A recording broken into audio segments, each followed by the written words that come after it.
And this is how you weave a basket. Take the back raffia, wrap it around the front one, twist it, put it around the next cedar strip, and pull it down snugly. All of this is made from the inner bark of a cedar tree. Aren't a lot of things made from cedar trees? That's right. Indian baskets like this are made from a cedar tree. Blankets and clothing and hats are made from the cedar tree. Many, many huge canoes are made from cedar trees. Can canoes go out in the ocean? Yes, they can. How do they go through the waves? These canoes are built so big and strong that they can go through big rolling waves and even travel far out to sea. But sometimes there's a wave that's just too big for a canoe. Then guess what? What? It can get stuck in the trees. A tree? Yes, did I ever tell you about the big earthquake and tsunami that my people experienced here along the coast many, many years ago? No. Would you like to hear it? Yes. All right. Well, long ago, many of our native people on the northwest coast traveled these waters by canoe.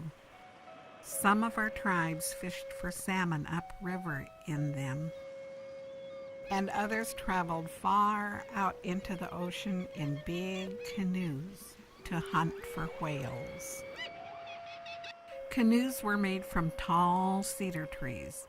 They were shaped and hollowed out very carefully. Only a few people in the village knew how to build a canoe.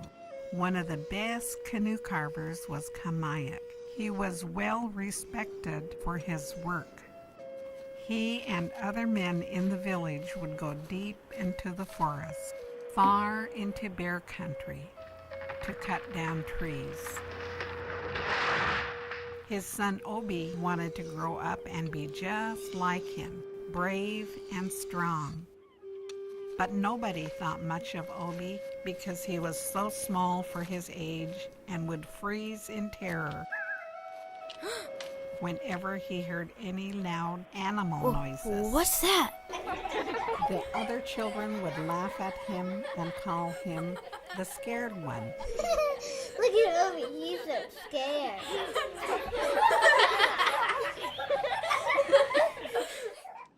One day, Obi was gathering cedar bark in the forest. He happened to look up and saw a canoe in the trees. He imagined all sorts of things about that canoe.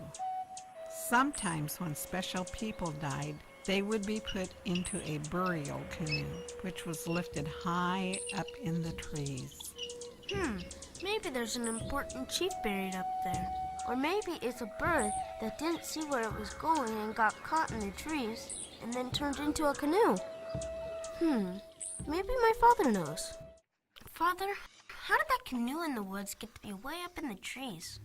Well, Obi, one day, many, many summers ago, before you were born, the ground shook hard. Then a big wave came and threw some of our canoes into the air.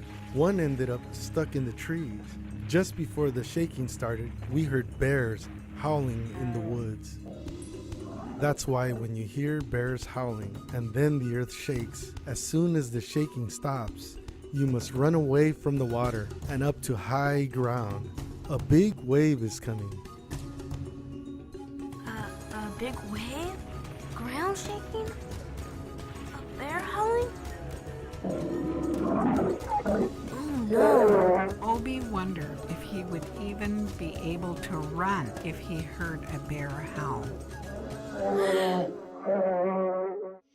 One winter's evening, Obi was walking back to the village with a few of the other children. What's that? Look at Obi. He's so scared of just a little bird. Look at him, he's so scared he can't even move.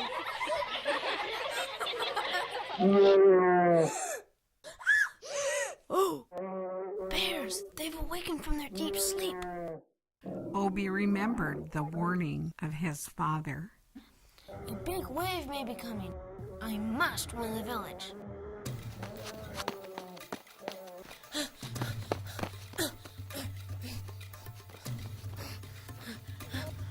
Whoa!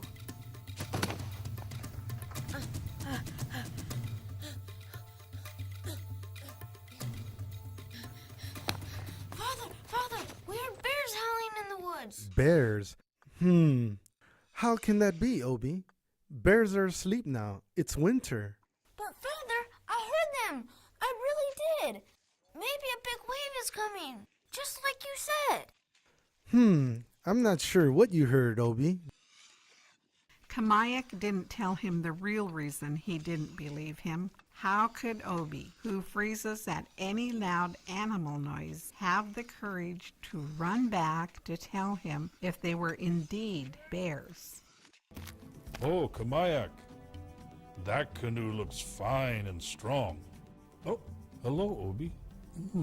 My, you look like you've had a scare. Hello, Chief Tahola. Obi was just telling me that he heard bears howling in the woods. Bears? Well, that's interesting. They should be asleep now. Perhaps the ground will shake and a big wave will come next. Maybe we should gather the people just in case. Oh, I don't think that's necessary. Has Obi ever lied before? Well, no. Obi, are you sure those were bears that you heard? Yes? Bayak, sound the alarm.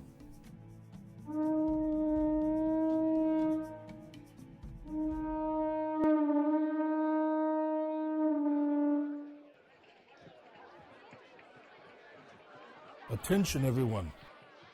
We need to be alert. Obi just heard bears howling in the woods. If the earth shakes, we must run to high ground.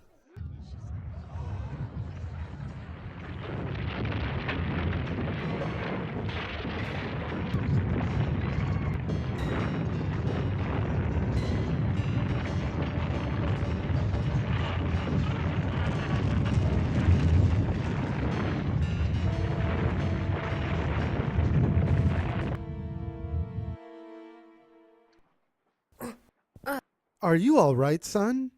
Yeah, I think so. Quick, everyone run uphill, now! Come on, let's go, Obi.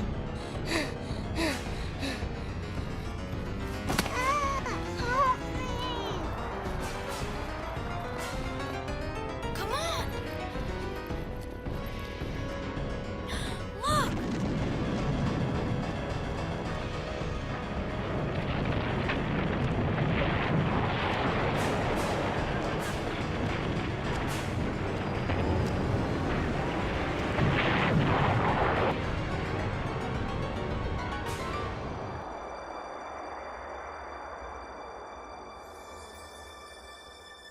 All the people stood there looking at their destroyed village, stunned at how quickly it had happened. They realized they could have all been killed had it not been for one brave little boy who warned them in time. Obi, Yes? come here.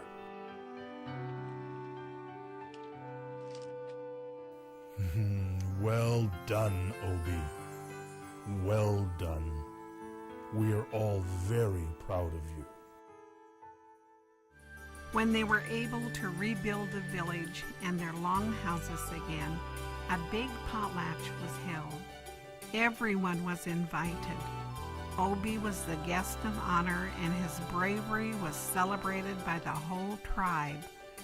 All the children who had laughed at him gave him gifts.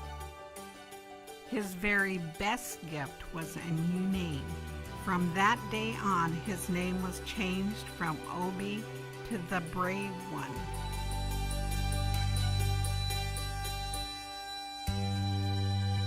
So that's how the canoe ended up in the trees.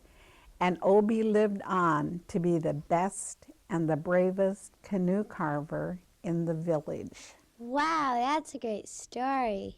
Yes, and did you know you can be just like Obi? You can be brave for your family and friends when an earthquake or tsunami strikes. Now, we don't have as many bears around today, so you probably won't hear them howl or act funny before an earthquake. But when you're on the coast and the ground shakes like it did in Obi's story, you must remember to Run to high ground. That's right. We may only have a few minutes after an earthquake. So you must listen to the adults you are with and get to high ground as quickly as possible. Do you think you can do that? Yes. Good. Now, what shall we do next? Let's go dig land. Let's fly a kite. Let's eat.